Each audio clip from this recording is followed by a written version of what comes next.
I was impressed when you said you have seven admits. You had Ivy League admit, yet you decided to not choose an Ivy League. I was a little bit late, to be very honest, because people were already, applying, like starting their applications on LinkedIn or on social media. Things might be painted as very rosy, and people are having a fabulous time out there in the US. But the case might be completely different. The way US rankings are done, it's not only academics that is taken into consideration. Does the speed matter in terms of getting scholarships, etc.? That if you apply in the first round of admits, you have a higher chances of 90 to 95% of the seats get filled during round one. you already have your on-campus job lined up. How the heck do you have the on-campus job lined up? Before we dive into all the strategies and stories that we're going to discuss in this podcast, let me ask you this. Do you have a clear job hunting strategy to get an internship or a full-time job? Most people don't, and it's costing them opportunities. I've helped over 1100 students with their strategies through my ultimate job hunting course. And trust me, I'm not even kidding. I could see so many recruiters viewing my profile. And it's been the best investment I've ever made. The content is incredibly practical, filled with tips and strategies that make you stand out to recruiters. It was one of the best courses that I have done till date. This course covers everything that you need to stand out. You will get ultimate resume course, you will get ultimate LinkedIn course, networking strategy, access to 1100 plus job seekers for support, and personal support from me through WhatsApp group. I will walk you through every single step that you need with real examples and the tools that will give you an edge. I don't want you to miss any other opportunity to land your next job or an internship. So check the link in the description. And now I will let you enjoy the podcast. Thank you, Mukul, for doing this. I was impressed when you said you have seven admits, and then also the story of like you not going to you, even though you have an Ivy League admit, you're not going there. You're going to Purdue. So very excited to deep dive into how of all of this. But before we get into that, let's do like a quick intro of where are you from and like where are you heading to now. Sure. Once again, thanks a lot, Yudi, for giving me this opportunity. Having been watching your videos since the past couple of years, I would say. So, I've been raised all my life in Bangalore. So, I completed all my studies here, including my engineering. So once I passed out of college, I worked for about 4 years, a couple of years as a product analyst, and then moved into product management itself. So I worked as a PM for 2 years, and I decided it's time to, do my master's. So now I'm heading to Purdue University to do my master's in engineering management. Nice. And you had Ivy League admit, yet you decided to not choose an Ivy League versus Purdue. We're gonna get into that in a minute, Sure. but let's do like even before that. Like I know many people like to know the overall profile. So did you have GRE, TOEFL, IELTS, or whatever you gave, and Yes. then what was your bachelor's GPA and of course you have 4 years of experience, so let's go. Yeah. Cool. My Mm. TOEFL, to be very honest, it didn't go great. So I scored 100. 100 is not a bad score, but the reading section, I scored 18 on 30, which was pretty bad. But to make up for it, I did take Duolingo. So Duolingo is substantially cheaper Mm. compared to your IELTS or your TOEFL, and it's far easier to crack. So I Yeah. scored 150. So it's sort of 160. So that was a big relief for me, and a lot of colleges that I was applying to accepted Duolingo, so I went with my Duolingo score. So that Mm. was great, so I didn't have to bother too much about my TOEFL score, I would say. And yeah, my GPA from college was 8.72. On converting it, it was 3.67. Mm. Okay, 3.67. Nice. So and then you have 4 years of experience as a product analyst and now product manager. And so when you decided that okay, I want to do masters, I want to do masters in United States, how did you pick engineering management as one of your thing? Like, is it because I know many people say engineering managements are for product and program managers. So Right. was that the path, or like what? Why engineering management? So I think both of these things kind of contributed equally in terms of, making a final decision on doing my master's. Uh, why engineering management? So this is a pretty straightforward answer. So the career outcomes which MEM degree provides, right? It falls right into what I am looking for after my master's. So my bachelor's was in industrial engineering and management, so I had a couple of internship in as a supply chain analyst. Also, I have worked as a product analyst and a product manager.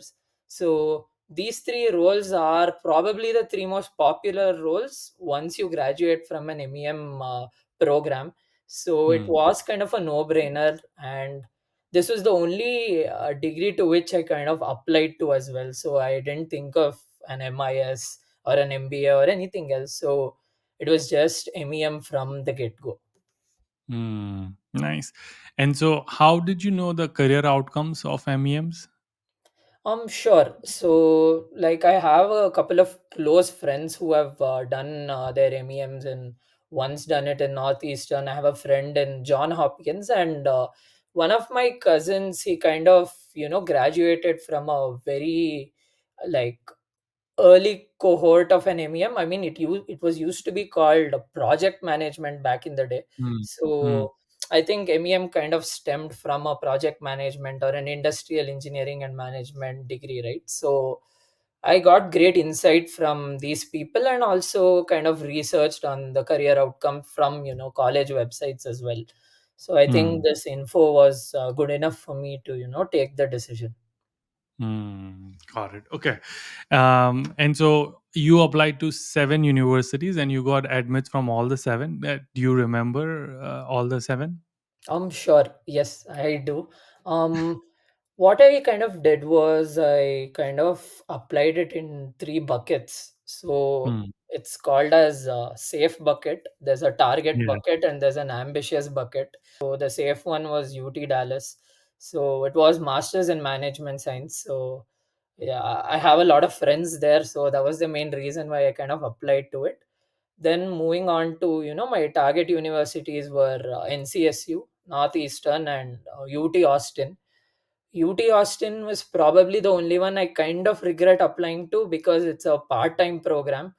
I guess I didn't do my research. I didn't do a good job in researching about just this program in particular. Hmm. But yeah, nevertheless, I got an admit, so it is what it is. And ambitious universities were Duke, Dartmouth, and Purdue. So yeah, I was fortunate enough to get admits from all seven universities. Nice. Hey, before we move on to the next part of the video, I want to quickly talk about our newsletter community, which you can be part of absolutely free.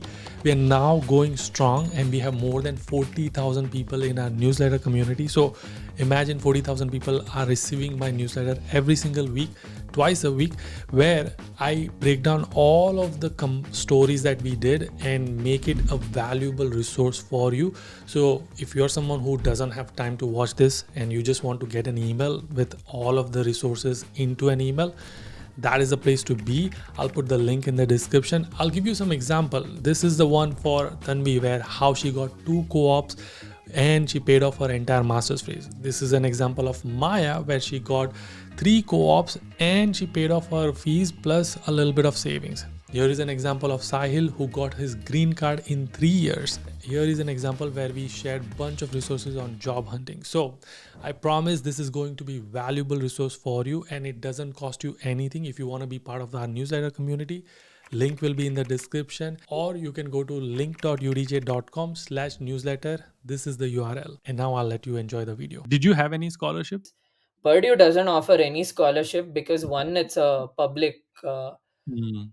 public college, so fees is substantially lower. So no scholarship whatsoever, and they are very clearly mentioned it. So uh, did all the interviews, got all the admit letters. Now is the decision time. It was like, sometimes it's much easier if you have only one admit and you're like, okay, no choice. I just Yeah. have to do this one. But when you have seven of them, it's much harder because you're like, I hope I'm not making the wrong decision. You constantly doubt that. In your case, it is even interesting and harder because you had scholarships and guaranteed TA positions from Dartmouth Ivy League. So yet you didn't choose that and chose Purdue. So why is that? Yes, great question. And I've been barraged by a ton of people with regards to the same question, but I have a very satisfactory answer, I would believe. Um, Firstly, I would want to, it kind of coincides with the biggest myth buster, that is kind of biggest myth that is associated with Purdue, that their program is catered to only industrial engineering or mechanical engineering. But in reality, the syllabus is 100% flexible. There is Hmm. zero compulsory subjects that I need to take here. Whatever direction I want to get into, I can do. If I just want to focus on computer science courses, I can do it. If someone wants to do biotech courses, they can do it along with the management courses, obviously. So I can go in any direction I want. Along with this, we have two really interesting courses that I really want to highlight to you. So the first one is it's called as social impact course. So Purdue MEM program and SysTac stands for Social Impact Startup Academy. So they kind of came up with this course. So what we do here is we connect with social impact startups in Africa, and we consult with them on different issues that that are plaguing these companies. And we consult with them and we help problem solve with them. How we do this is these companies are acquired by Bayer, and Bayer and Purdue have a partnership, and through them we work with multiple such companies. 5 6 students get assigned to one company, and it'll be like a 6 month consultation thing, uh, which also becomes like a subject for us, which carries 3 credits. So it's mutually beneficial for both parties. And this is Hmm. something which was really really impressive that I found with regards to Purdue University. And something very similar to this with the Daniel School of Daniel School of Management, we have a corporate consulting class as well, where we partner with companies like Griffith Foods, PepsiCo, Juniper, and work with them on the biggest problems that are plaguing these companies, and Hmm. work like as project consultants for 4 5 Hmm. months. And again, these carries 3 credits. So not only am I getting a lot of hands-on corporate experience, it's also working with my classmates, building camaraderie and whatnot. So there's a lot of advantages with this. So this was one of the main reasons, I would say, why Purdue intrigued me. Secondly, 12-month co-op program, which is sandwiched in between 2 semesters. So Hmm. if I'm fortunate enough to end up getting internships and doing co-ops for 12 months, I would have made enough money to pay back the entire loan amount. So once I start Wait, working so full time. I am confused about this whole thing. So you said sandwich between the two semesters. So is the course only 1 year long? The course is 21 months long. Okay. So there's a semester one in fall. Hmm. Then from spring, summer to next fall, it's your entire Okay. co-op program. And finally, the next year spring will be your second semester. So that's how we Got it. come to 21 months. And co-op program typically just means that you are working full time and you are a full time student. Absolutely. Yeah, got it. Okay. And this is something I've seen as well. I was telling you the other day that I found someone who's gotten 3 internship, and all three major names: Walmart, Tesla, and there was one more company I can't remember. And she's doing her third. She's now on to her third co-op, Right. which is crazy that you get to do this as a student, because if average salary will be 35 to $55, roughly around that range. And if you're working full time, most likely within that 1 year you'll pay off your entire education. So that's my guess. Yes. And and so but is it that Purdue do help in getting co-op? I'm assuming it's the same with Purdue as well, that it's not that you just go to this, you are by default going to have a co-op. You still have to find a job and an internship, which will Purdue allow you to use it as a co-op. Yeah, 200%. I mean, people need to forget about how archaic Indian college universities, work. Like, right, once you get into a university here in India, it becomes your divine right to sit for interviews and get into companies and whatnot. It's completely Hmm. different in the US. You need to put in a ton of effort applying to different university. I mean, applying to different companies, networking with recruiters. Along with that, the university will do whatever it takes for us to land these co-op opportunities. So Purdue MEM program, I know they have a couple of tie-ups with some companies where they come to the industry roundtable and they pitch their company for co-ops, and if the profiles are great, they do spot interviews and goes from there. So Hmm. most Yeah. of the heavy lifting needs to be done by the individuals themselves. Yeah, but I think what is the good thing is, what I'm hearing is they do allow 12 months, because most universities will let you do 6 months co-op or 8 months. 12 months is like unheard of. Yeah. Obviously, you're not going to use all 11, because technically you're using your CPT as a co-op, right?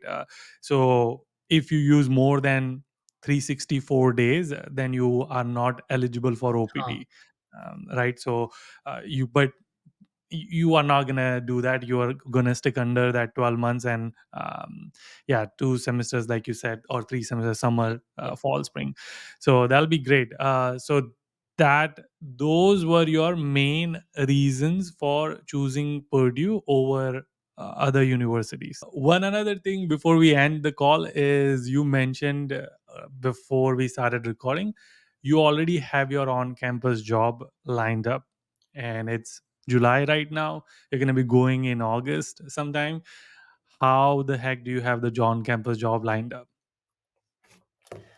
Yes. The main reason why I kind of uh, got it so early, because I just didn't want my life to be super hectic as soon as I landed, right? So I just wanted to uh, sort out as many things as possible very quickly. Hmm. So but, my roommates and I, we spoke to our immediate seniors and asked them what are the different on-campus opportunities that are available to Purdue MEM students. Since we have like a 12-month co-op program, we are not eligible for TARA roles. So we need to find something in the dining space or something in the library or somewhere in the university building itself. So there's something called as Aramark. So Aramark are like a third party vendor who help with a lot of dining logistics for Purdue. So they Hmm. have their own mart in the university in a couple of places. So I reached out to the HR of Purdue's Aramark branch, and I asked them if there was any opening there, and they were kind enough to respond to me within a couple of days, and the interview was done and I got the offer. So that's how Mm. fast the process was. Yeah, for people who don't know, we're talking about this company. Yes. As is my guess, I just looked up. Yes, it's bang on. It's a very So it was exactly the food service supervisor in Purdue Memorial Union. So this was the job. Yeah, nice. Okay. So all you did was just start early. You They said, and then you found out this company. You looked up. I just did like just now, and you saw the position. You applied for it, and you got the interview call. Is that it, or was there a middle party where which helped you get an interview call? As soon as I applied, I reached out to the HR saying, hey, I applied to this Mm. particular role. I sent him the link as well. So I did Mm. all of these things. So the more How did you find proactive the you HR? are, the better it is. And how did you find the HR? Again, like the seniors were very helpful with this. So they Mm. provided whom you need to contact and things like that. So that Got it. worked out. Okay. Yeah. Same. I've done the same thing. My batch did the same thing because we had a lot of like dining jobs and the cafeteria job. So they would see a position, they would apply, and then they would reach out to the like supervisor, and they would either do an email, like the senior would do an email introducing the junior, saying that, hey, I have this friend would be really interested for the job, or they would just give the email address, and then that's how it works. So yeah, okay. So combination of, you have to be Yeah. like you have to do a little bit of salesy marketing type of stuff where figure out like who's the decision maker, try to reach out to them, but then also do all the hard work behind the scenes. So that's great. Yeah. What is the tuition fees for Purdue? It's $43,200 $43,200 for entire program. for entire 21 months. Yes. And then cost of living, since you have already booked your apartment. Yeah, cost of living, it's relatively cheap compared to other universities because it's a college town, West Lafayette. Yeah. Uh, Hmm. Probably rent, utilities, groceries, including everything. From what I heard from my seniors, you can sort it all out within $750 per month. Okay. And then I'm assuming your the job that you have is what's the pay range for that? Pay Do you range know? is $12.50 per hour, so it's Okay. So fixed. it's right, and so that itself, because you will be working, assuming you will be working at least 20 hours per week, so Will that compensate. should yeah, like will make at least 700 or so, which a little bit more, but it'll cover your entire cost of living. Yes. Yeah. And then the co-ops, hopefully you'll get into Google, Facebook, whatever companies you want to work for, and then we'll do another round again once you get it, and then we'll talk about how you got into it. Sure. But this is great. Any last words of wisdom for incoming aspiring MEM students who are wanting to apply? Anything you would tell them? I'm sure. Start early, talk to as many people as possible, and if you feel like an opportunity has been lost, I'll guarantee you that there's something else waiting for you out there that's going to be a lot better. Just don't get fixated to one college and one university, and if you don't get into it, don't think like everything's ended, because in US, more often than not, the college you go to does not matter. It's a lot more dependent on your profile and your eagerness to wanting to get things done and wanting to get to a great place. So the more effort you put and the more sincere you are, you'll definitely do well no matter what, be it your GRE, be it a job hunt, or even the admissions process. So yeah. Nice. Love it. Okay. Again, thank you so much, Mukul, for this. I learned a lot about the overall MEM application, and I know we're going to do more videos in depth. So until our next one. Keep smiling, keep hustling. Nice.